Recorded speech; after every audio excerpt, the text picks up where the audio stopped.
Ella Cole steps into the glass conference room like it is a courtroom. The lights are too bright. The air smells like burnt coffee and printer toner. Around the table, faces turn toward her with the same bored hunger, the kind that shows up when someone else is about to bleed. Todd Davis slams a thick binder onto the table. Papers jump. A few people flinch, then pretend they did not. This campaign is a disaster, Todd says. The client pulled the follow-up work. They want compensation. Someone tell me why we look like amateurs. No one speaks. Megan White sits 2 seats from Todd, chin lifted, pen poised as if she is taking notes for a story she already wrote. Todd points at the binder. The core concept was yours, Ella. You pitched it in our first week. The final deck was submitted under your project code. Explain. Ella feels heat rush into her face. She hears her own heartbeat. She also hears the tiny snickers at the far end of the table. She takes a breath.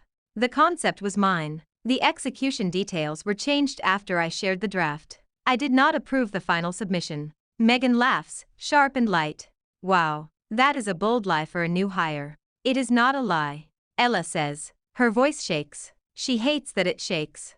You asked to review it. You said you would help me polish it. I sent you the files. After that, I never saw the final version.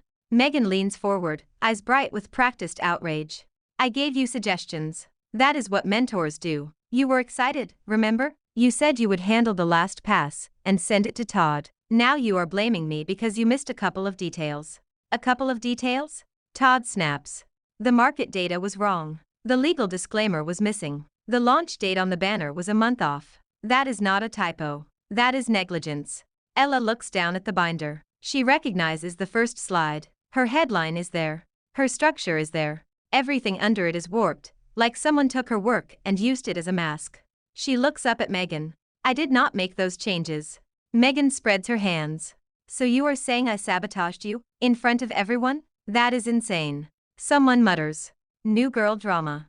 And another person chuckles. Todd rubs his temples. Megan has been here 5 years. She does not need to sabotage anyone. Ella, you are new. You do not understand how things work. If you make a mistake, own it. I am trying to, Ella says, and her throat tightens. I am trying to own my work. But I cannot own changes I did not make. Todd's eyes harden. Enough. This meeting is not therapy. The damage is done. Your performance bonus is docked for the quarter. You will write a formal apology and a 5,000-word reflection. You will read it to the department on Friday. The room goes quiet for 1 beat, then the whispers rise like gnats. 5,000 words. Brutal. She is lucky she is not fired. She is going to cry. Ella's nails dig into her palm. She tastes iron. She looks at Megan again and sees the faint curve of her mouth, a private victory. Ella swallows. She forces her voice steady. Understood. Todd nods as if he has corrected a child. Meeting adjourned. Chairs scrape. People avoid looking at her, then Steele looks anyway. Ella gathers her notebook and stands.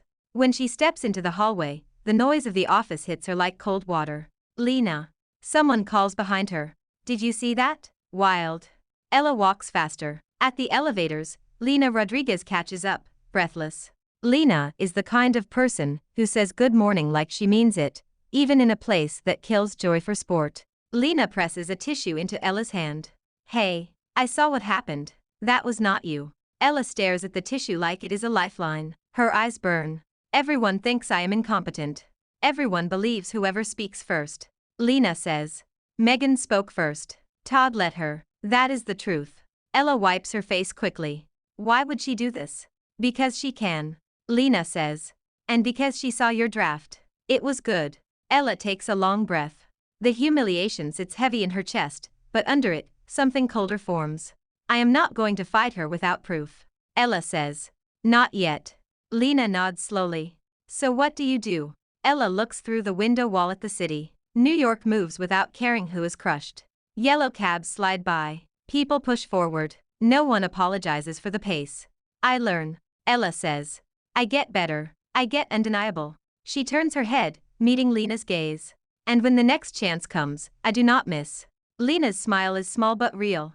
Then I am with you. Behind them, the conference room door opens.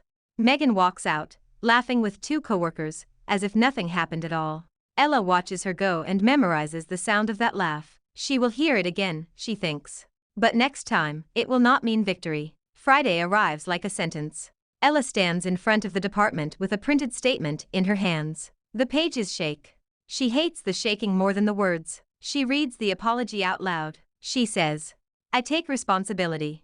Even though she does not. She says, "I will improve." As if improvement fixes sabotage.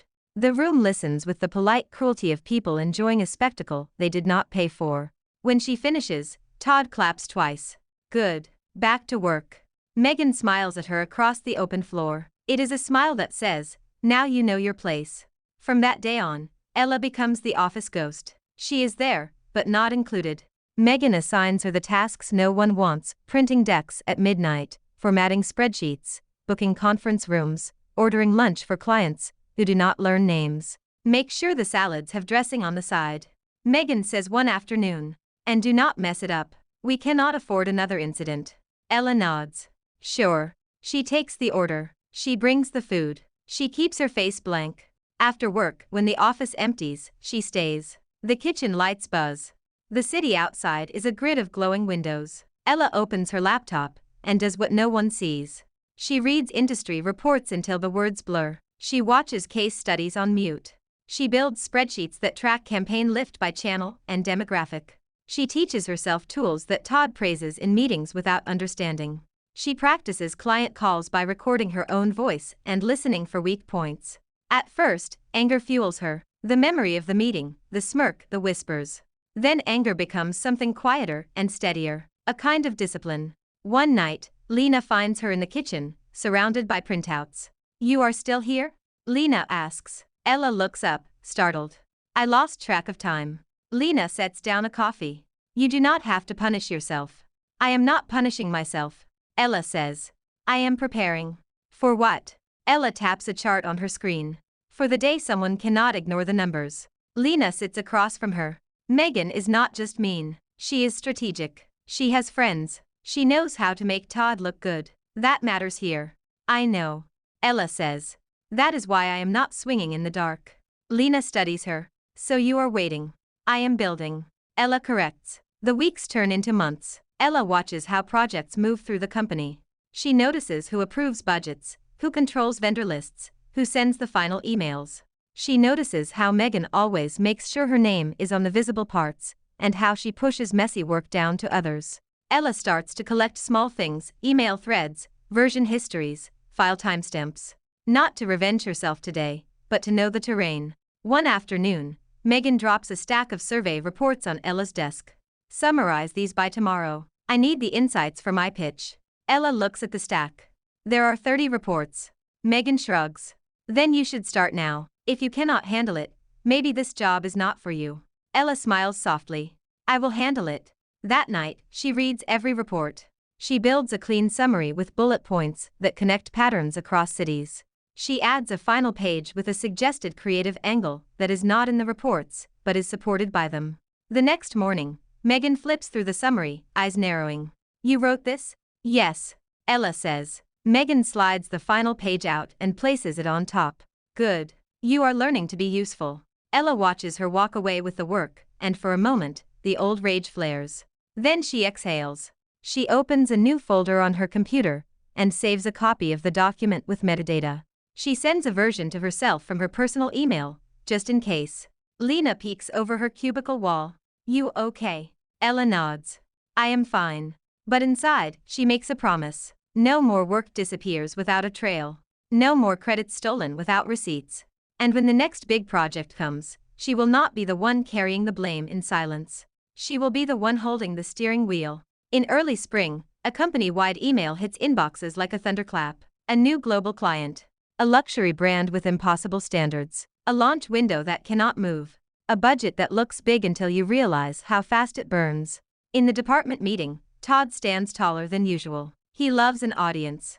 "We have been selected to pitch for Vancroft and Arley," he announces. "If we win the annual campaign, it puts us on the map. If we lose, we look like we never belonged in the room." Megan's eyes light up. She has been waiting for something like this. Then Todd continues. "The client wants a proposal in 4 weeks. They want a full concept, multi-channel rollout, experiential activation, and measurable conversion strategy." The room tightens. 4 weeks is not a timeline. It is a threat. Todd scans faces. Who wants to lead? Silence. People glance at their notebooks, their phones, the ceiling. No one wants to touch a project that can ruin a career. Megan clears her throat. Todd, I would love to, but I am already running the Bright Spring account. The timing is just not realistic. A few people nod, relieved she said it first. Someone else offers a weak excuse about travel. Todd's smile starts to crack. We need a leader. Now. Ella sits at the edge of the table, hands folded. She feels Lena's gaze on her. She feels her own pulse, not with fear, but with recognition. This is the door. She raises her hand. Todd blinks. Ella. Megan turns, too fast. Are you serious? I am. Ella says. Her voice is calm. She surprises herself with it. I want to lead the pitch. A laugh ripples through the room. She is brave. Someone says, and it is not a compliment. This is the girl from the disaster. Another murmurs. Megan leans back, smiling like she is watching a kid challenge a storm. Ella, you have been here 6 months. You do not have the experience. You do not have the relationships. You do not have the authority. I have the time, Ella says. And I have a plan. Todd frowns. If you fail, the department takes the hit. I understand, Ella says. But if we do not assign someone who will own it, we fail anyway. The room goes still. Todd does not like being cornered by logic, especially from someone he dismissed. But he also does not have another option. Lena raises her hand.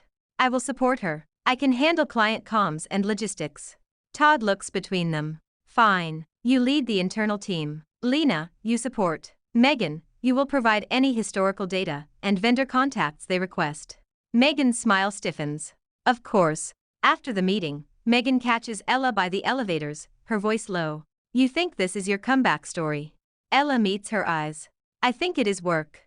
Megan steps closer, perfume sharp. This client chews people up. When you fail, it will be spectacular, and I will not save you. Ella presses the elevator button once. The light glows.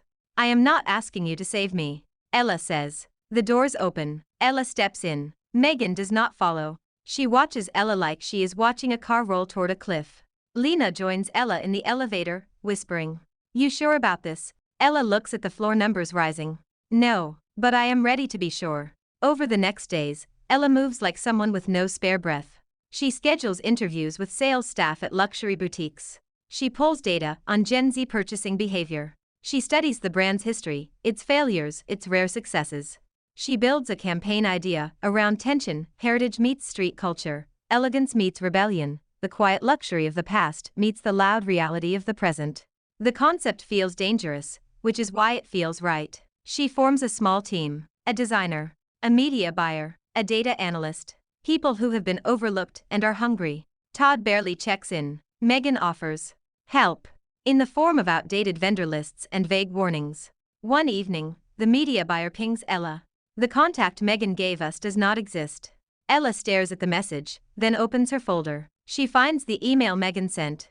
She screenshots it. She writes back to the team. Use my contact list. Confirm everything. No assumptions. Then she emails the brand liaison directly, politely asking for updated points of contact. The reply comes fast. Thank you. We had issues with agencies using old info. Ella looks at the screen and smiles, not wide, but true. The cliff is still there. The storm is still there, but she is not driving blind anymore. The final week arrives, and the office turns into a pressure cooker. Ella sleeps in fragments. She eats whatever is left in the break room. She keeps a notebook of decisions and risks, and she reviews it every morning like a pilot before flight. The day before the pitch, Todd finally walks to her desk. So, he says, tone casual, as if he has been involved all along. You ready to impress a bunch of rich people? Ella does not look up from her slide deck. Ready to present the work. Todd chuckles. Right. Just remember, do not get too creative. These luxury types like safe. Ella finally looks up. This brand asked for new customers. Safe does not bring new customers. Todd's smile fades. Be careful, Ella. You are still on probation. I know, Ella says. He walks away, irritated. That night, Megan stops by Ella's desk with a folder. I found some old campaign notes. Megan says. Might help. Ella takes the folder and flips it open. The notes are thin, sloppy, full of guesses. But tucked inside is a printed email with a timeline that conflicts with the client's official brief. Ella closes the folder. This timeline is wrong. Megan lifts a brow. It is from last year. Things change. It is labeled current. Ella says. Megan shrugs. If you are so good, you will figure it out. Ella looks at her for a long moment. I will. When Megan leaves, Ella scans the email and saves it. Then she verifies the timeline with the client liaison. She updates the deck. She removes the trap before it snaps. Pitch day arrives. A sleek conference room downtown. White walls. A long table like a runway. The client team sits on one side, immaculate, unreadable. Todd sits beside Ella, sweat shining at his temples despite the air conditioning. Megan is not invited, but she shows up anyway, slipping into the back with a visitor badge and a smile too tight to be friendly. Ella connects her laptop. The first slide appears. She takes one breath. Thank you for meeting with us. She begins. We are here to talk about the future of Vancroft and Arley. Not just how to sell a product, but how to invite a new generation into your legacy.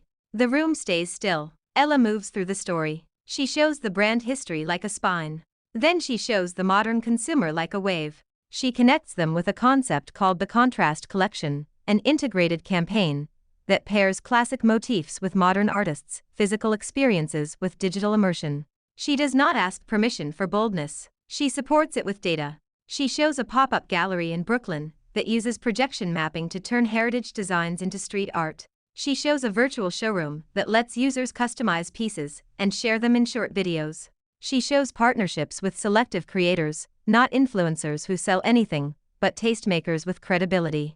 On the financial slide, Todd shifts, surprised. The budget is tight. The ROI projections are clean. The measurement plan is detailed. The client lead, a woman with a silver bob, finally speaks. How do you protect the brand from looking cheap? Ella nods, as if she has been waiting for the question. By controlling the frame, we choose artists who respect the craft. We build scarcity into access. We use your archive as the anchor. The street element is not graffiti on your logo. It is a dialogue with your history. The client lead studies her. And the timeline? Ella clicks to a calendar. 4 weeks to build the digital assets. 6 weeks for pop-up planning. Launch in 10 weeks, aligned with your internal schedule. Megan shifts in the back. Ella sees it. Megan is realizing the trap failed. Another client asks, who will lead execution? We have seen brilliant decks die in the field. Ella answers without hesitation.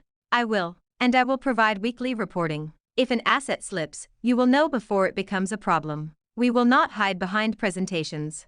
Silence hangs for a beat. Then the client lead smiles.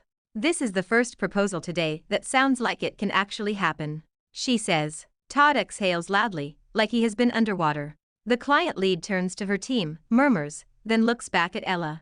We want to move forward. Not just on this campaign. We want a long-term partnership, contingent on execution. Can your firm support that?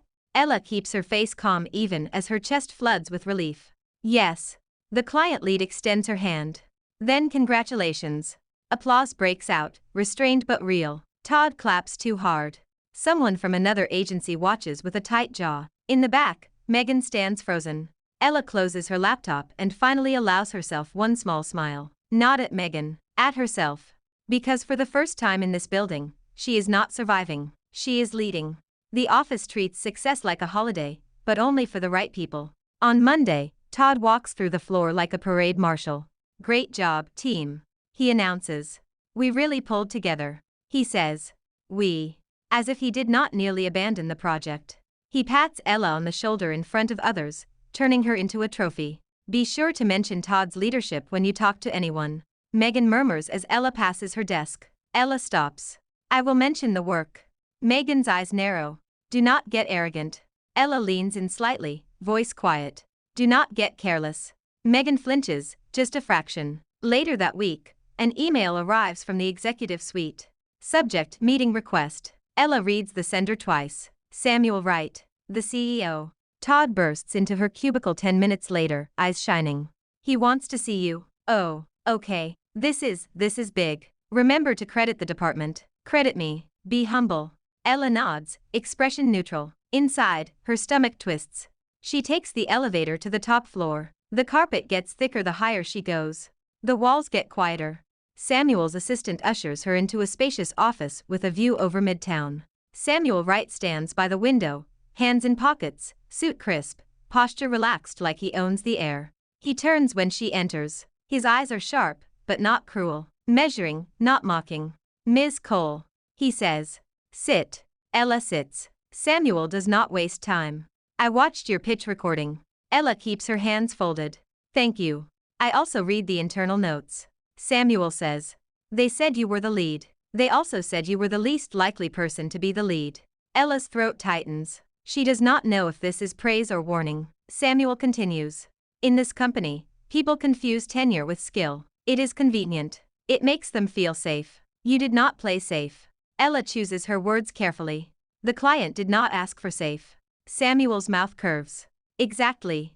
He walks to his desk and opens a file. "Tell me about the first campaign you worked on here, the one that failed." Ella feels the old heat rise. For a moment, she imagines saying everything. She imagines naming Megan, naming Todd, naming the theft, the trap, the public apology. She also imagines the cost of speaking without the right leverage. So she answers with truth that does not beg. "It failed." Ella says. "I learned. I built systems so it would not happen again." Samuel studies her. "That is all you want to say?"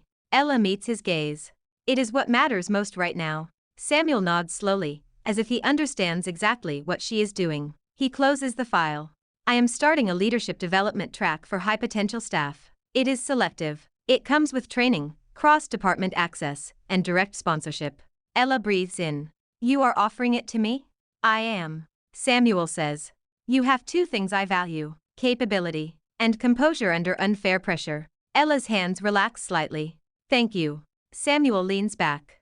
"One more thing. Do not let the wrong people rewrite your story. Do not let them borrow your success like it is theirs." Ella's pulse jumps. She wonders how much he knows. Samuel adds, almost casually.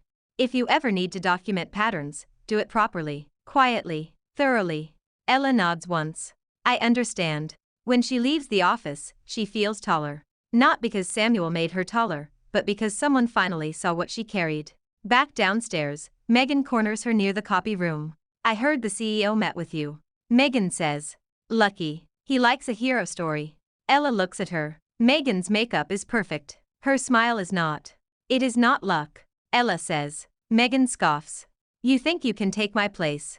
I think you already gave it away." Ella replies. Megan's eyes flash. "Careful." Ella steps closer, voice even. "I am." That night, Ella opens her folder and adds new files, project logs, version histories, emails that show who changed what and when. She is not collecting weapons. She is collecting truth. And truth, she has learned, is the only thing that lasts in a room full of performance. 3 months later, the Vancroft and Arley campaign launches. The pop-up gallery in Brooklyn draws lines around the block. Social clips trend without feeling cheap. The digital showroom converts, not just clicks, but purchases. Weekly reports go out, clear and honest. When an asset is delayed, Ella flags it early and fixes it before the client feels pain. In the executive meeting, Samuel asks one question. "Who built the system that kept this on track?" Todd opens his mouth. Samuel does not look at him. "Ms. Cole." Ella answers. "I did. With my team." Samuel nods. "Good." A week later, Ella receives a new title. Associate Strategy Director. Youngest in the department. Salary jump. Authority on paper that matches the authority she has earned in practice. Todd congratulates her loudly in front of others, then pulls her aside. "Listen," he says, smile strained. "Now that you are moving up, we should align. You know, present a unified story." Ella looks at him. A unified story is not the same as a true story. Todd laughs nervously. Sure. Just do not stir the pot. We are all professionals." Ella nods, polite. Of course. She does not stir the pot. She simply stops carrying it for other people. Megan, meanwhile, spirals. She misses deadlines. She blames vendors. She complains loudly about unfair favoritism. She tries to insert herself into Ella's meetings, but clients ask for Ella by name. One afternoon, Megan storms into Todd's office, door half open. Ella is passing by and hears the words like broken glass. "You are letting her replace me." Megan hisses. "You are letting a probationary kid make me look bad." Todd says. "Lower your voice." Megan snaps. "You used me when it helped you, now you want the new star." Ella keeps walking. She does not need to listen to the rest. She has heard enough versions of this story.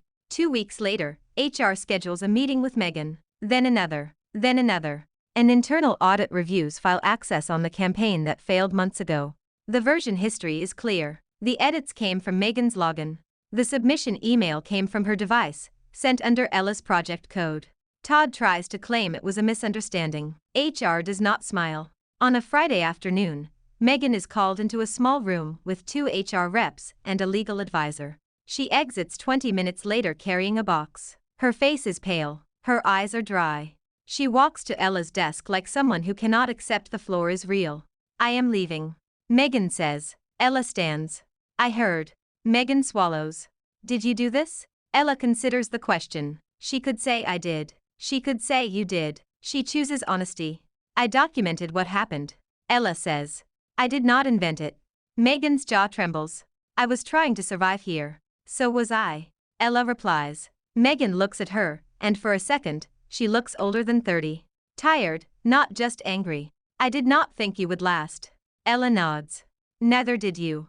Megan's mouth twists. You win. Ella shakes her head once. This is not a game. Megan laughs, bitter. Everything is a game. She turns and walks away, box in her arms, heels clicking like a countdown. When the elevator doors close on her, the office exhales. Lena appears at Ella's side. You okay? Ella looks at the doors. I feel quiet. Good quiet, or bad quiet? Good. Ella says. Like a storm moved on. Later, Samuel calls Ella to his office again. This time, he offers a seat, then offers something else. There will be bigger roles. He says. You have proven you can lead without becoming what you hate. Ella sits back, absorbing the words. Samuel continues. Some people take power and use it to punish. Others take it and use it to build. Choose which one you want to be. Ella nods. I want to build. Samuel's gaze holds hers. Then keep going. The city is full of noise. Your work will be the signal. A year passes. Ella becomes a director. She builds a team that hires talent, not gossip. She creates checklists and feedback loops that protect juniors from becoming scapegoats. When a project fails, the failure is analyzed, not weaponized. On the day she speaks at an industry conference, she steps onto the stage and looks at the crowd. I started as the person everyone blamed. She says into the microphone. I thought silence was weakness. It turned out silence could be strategy. But strategy without action is just endurance. So I learned. I built. And when the moment arrived, I stepped forward. She pauses, letting the words settle. If you are being pushed into the corner, do not let the corner define you. Let it train you. And when you are ready, walk out of it. The applause rises, warm and steady. When she leaves the venue, the sun is setting behind the skyline. The city glows like it always does, indifferent and beautiful. Ella breathes in. She is not anyone's scapegoat. She is her own backbone. Thanks for watching. Follow for more romance stories.